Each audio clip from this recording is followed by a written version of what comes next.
नमस्कार, स्वागत है आपका हमारे चैनल पर। मैं हूं आपके साथ शिप्रा सैनी। कैबिनेट मंत्री का पद संभालते ही महाराष्ट्र के पूर्व मुख्यमंत्री नारायण राणे ने अफसरों की क्लास लगा दी है।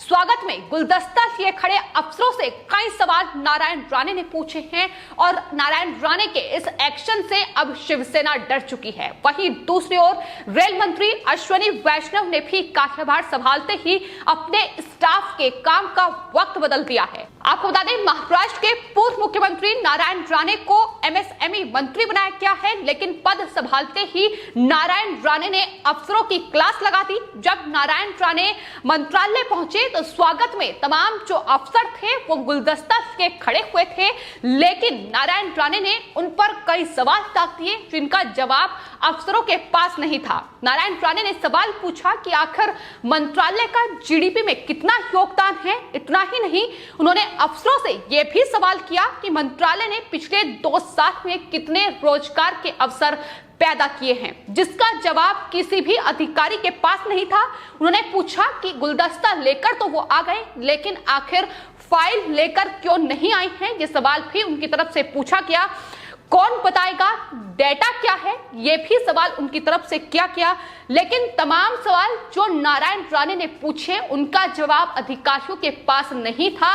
तो जाहिर तौर पर मंत्रालय में पहला दिन कार्यभार संभालते ही जिस तरीके का एक्शन महाराष्ट्र के पूर्व मुख्यमंत्री रहे नारायण राणे ने दिखाया है, अब यही एक्शन शिवसेना को परेशान कर रहा है, क्योंकि नारायण राणे महाराष्ट्र से हैं, बीजेपी के सांसद हैं और शिवसेना का हिस्सा रह चुके हैं और उद्धव ठाकरे के साथ भी लगातार तकरार की जो खबरें हैं वो उनकी सामने आई है। तो इस वक्त में ऐसे एक्शन से अब जाहिर तौर पर शिवसेना डर चुकी है, लेकिन अधिकारियों से जो सवाल उन्होंने पूछे हैं वो साफ तौर पर दिखा रहा है कि कोई भी चापलूसी जो है वो मंत्रालय में नहीं चलेगी। उनकी तरफ से ये साफ तौर पर कहा गया है कि अगर कार्य और प्रदर्शन जो है अफसरों का अच्छा नहीं रहा तो वो सभी अफसरों को बदल देंगे, ये भी उनकी ओर से कहा गया है। कि आपको बता दें, अफसरों से जो सवाल उन्होंने पूछे उसका जवाब अधिकारियों की ओर से दिया गया कि दरअसल कई लोग छुट्टी पर हैं, उनके घर में शादी है और जैसे ही वो लौटेंगे तो डेटा उपलब्ध कराएंगे। इस पर नारायण राणे ने अधिकारियों से पूछा कि कितने कर्मचारी छुट्टी पर गए हैं और अफसर पूरी तरीके से सन्नाटे में नजर आए। उन्होंने कहा कि पूरा डेटा उन्हें चाहिए, यानी एक्शन साफ तौर पर बता रहा है कि एमएसएमई जो सेक्टर है अपने आप में बेहद महत्वपूर्ण मंत्रालय है। जाहिर तौर पर सूक्ष्म, लघु और मध्यम उद्यम मंत्री अब वो बन चुके हैं। ऐसे में उनके सामने रोजगार का अवसर लोगों को देना और जीडीपी वृद्धि में तेजी लाने की दिशा में क्या कुछ काम उनका मंत्रालय करेगा, ये उन्हें इस पर निगरानी रखनी होगी। तो जाहिर तौर पर ये मंत्रालय अपने आप में महत्वपूर्ण हो जाता है और ऐसे में नारायण राणे का ये एक्शन बता रहा है कि अब अधिकारियों की क्लास लगने वाली है। अभी तक जो डेटा उनके पास नहीं है, जो फाइल वो लेकर नहीं पहुंचे थे, अब इस तरीके की लापरवाही मंत्रालय में नहीं चलेगी। आपको बता दें, नारायण राणे न सिर्फ शिवसेना में महाराष्ट्र के पूर्व मुख्यमंत्री रह चुके हैं, 6 महीने के लिए उन्हें मुख्यमंत्री बनाया गया था, बल्कि बीजेपी ने जिस तरीके से अब उन्हें कैबिनेट मंत्री का दर्जा दिया है, एमएसएमई मंत्रालय उन्हें सौंपा गया है, तेज तर्रार मराठा नेता हैं और शिवसेना के गढ़ समझे वाले कौन में उनका जवाब भी अब बीजेपी ने ढूंढ लिया है। शिवसेना के लिए मुश्किलें जाहिर तौर पर बढ़ चुकी हैं, क्योंकि महाराष्ट्र में जितने बड़े घोटाले हो रहे हैं, लगातार जो सवाल हैं वो नारायण राणे शिवसेना से पूछ रहे हैं।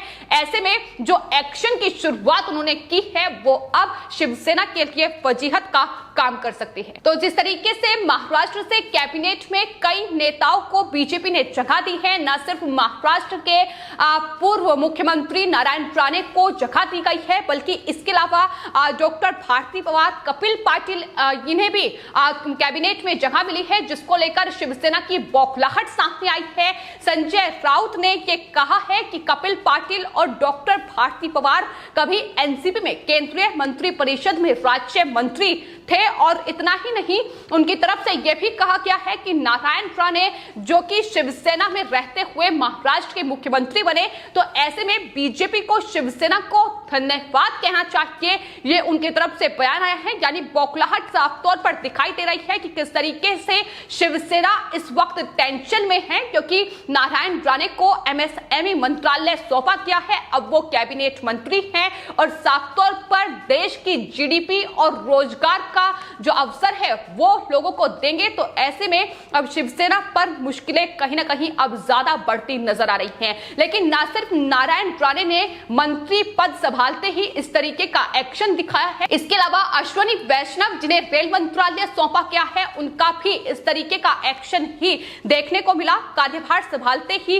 रेल मंत्री ने सबसे पहले अपने स्टाफ के काम का समय बदल दिया है। जानकारी के मुताबिक रेल मंत्री का स्टाफ अब 2 शिफ्ट में काम करेगा। ये स्टाफ सुबह 7 बजे से लेकर रात 12 बजे तक काम करेगा। तो सबसे पहले वक्त बदला गया है। हालांकि इसमें तब्दीली होती रहेगी, लेकिन जिस तरीके से पहले ही दिन कार्यभार संभालते ही मंत्रियों का ये एक्शन नजर आ रहा है, जाहिर तौर पर बता रहा है कि प्रधानमंत्री नरेंद्र मोदी ने जो इन तमाम नेताओं के साथ, मंत्रियों के साथ मीटिंग की थी, उसमें साफ तौर पर यह बताया था कि किस तरीके से मंत्रालय के काम को आगे बढ़ाना है, किस तरीके से देश में जो तमाम विकास कार्य हैं वो महत्वपूर्ण हैं। तो तमाम जो कहीं ना कहीं गाइडलाइंस हैं वो प्रधानमंत्री नरेंद्र मोदी की ओर से तमाम मंत्रियों को दी गई थी और यही वजह है कि रेल मंत्री का भी ये एक्शन जाहिर तौर पर देखने को मिला है। तो आपको बता दें, अश्विनी वैष्णव जिन्हें रेल मंत्रालय की जिम्मेदारी सौंपी गई है, रेल मंत्री बने हैं। इसके अलावा आईटी मिनिस्टर भी अश्विनी वैष्णव ही हैं, आईटी मिनिस्ट्री भी उनके पास ही है। और ट्विटर देश में जिस तरीके की आनाकानी कर रहा है, अपना मनमानी जो रवैया है वो दिखा रहा है। इससे पहले उन्होंने ट्विटर को भी सख्त चेतावनी देते हुए ये कहा था कि अगर ट्विटर को भारत में काम करना है तो भारत के कानून को मानना होगा, देश का कानून सबके लिए बराबर है। ये साफ तौर पर चेतावनी ट्विटर को दे दी गई थी। तो तमाम महत्वपूर्ण जो मंत्रालय हैं उनकी जिम्मेदारी तमाम महत्वपूर्ण लोगों को सौंपी गई है। और तो आपको बता दें, अश्विनी वैष्णव जिन्हें आईटी मिनिस्ट्री और रेल मंत्रालय सौंपा गया है वो खुद एक अधिकारी रह चुके हैं। अश्विनी वैष्णव 1994 बेंच के आईएएस अधिकारी हैं और आईएएस अधिकारी रहते हुए उन्होंने शानदार काम किए हैं और यही वजह है कि ये तमाम महत्वपूर्ण मंत्रालय जो हैं उन्हें सौंपे गए हैं। लेकिन पहले ही दिन जिस तरीके का एक्शन दिखाई दिया है वो जाहिर तौर पर बता रहा है कि आने वाले वक्त में ट्विटर की मुश्किलें बढ़ने वाली हैं, क्योंकि अब मंत्री बदले हैं तो ट्विटर का काम भी बदला जाएगा। जिस तरीके से नए आईटी रूल्स को ट्विटर मानने से इनकार कर रहा है, अब मुश्किलें आने वाले वक्त में बढ़ सकती हैं। लेकिन एमएसएमई सेक्टर से लेकर अब जिस तरीके से रेल मंत्रालय काम करेगा उसकी पहली झलक पहले ही दिन के कार्यकाल में दिखाई दी है।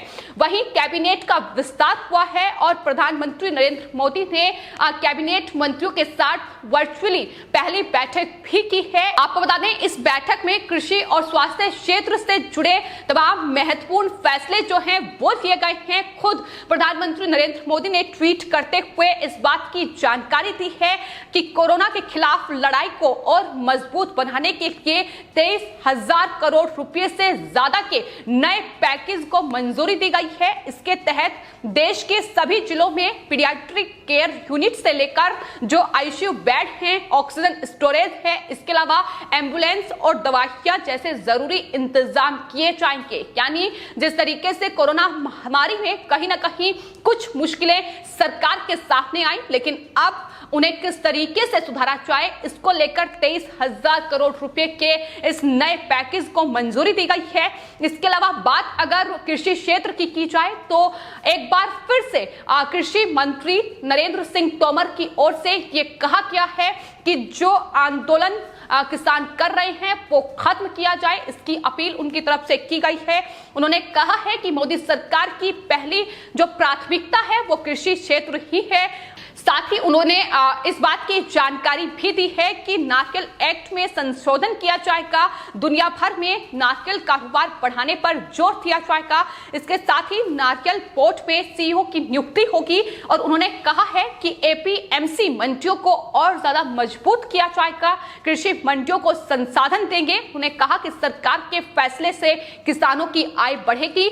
यानी साफ तौर पर राकेश टिकैत और तमाम जो किसान आंदोलन को आगे बढ़ाने का काम नेता कर रहे हैं, उन्हें साफ तौर पर यह कहा गया है कि दरअसल मोदी सरकार की जो प्राथमिकता है वो कृषि क्षेत्र है और तमाम बड़े कदम किसानों के लिए सरकार उठा रही है। तमाम जो राहत पैकेज के ऐलान किए गए हैं उसका जिक्र किया गया है। 23 करोड़ रुपए जाहिर तौर पर स्वास्थ्य क्षेत्र के लिए कोरोना महामारी के इस दौर में बेहद महत्वपूर्ण है। तो कैबिनेट का विस्तार हुआ है, तमाम नए मंत्री ने पदभार संभाला है, लेकिन नारायण राणे से लेकर रेल मंत्री अश्विनी वैष्णव, IT मिनिस्टर भी अश्विनी वैष्णव है, उन्होंने पहले ही दिन ये दिखा दिया है कि अफसरों की चापलूसी और मनमानी नहीं चलेगी। जो अच्छा काम करेगा उन्हें मंत्रालय में जगह दी जाएगी, लेकिन जो इस तरीके से मनमानी करेगा और अच्छा कार्य नहीं करेगा उनका तबादला भी हो सकता है। ये साफ तौर पर चेतावनी तमाम मंत्रियों की ओर से दी गई है। फिलहाल आपकी इस पूरे मामले पर क्या राय है हमें कमेंट बॉक्स में जरूर लिखें और चैनल को सब्सक्राइब करें। धन्यवाद।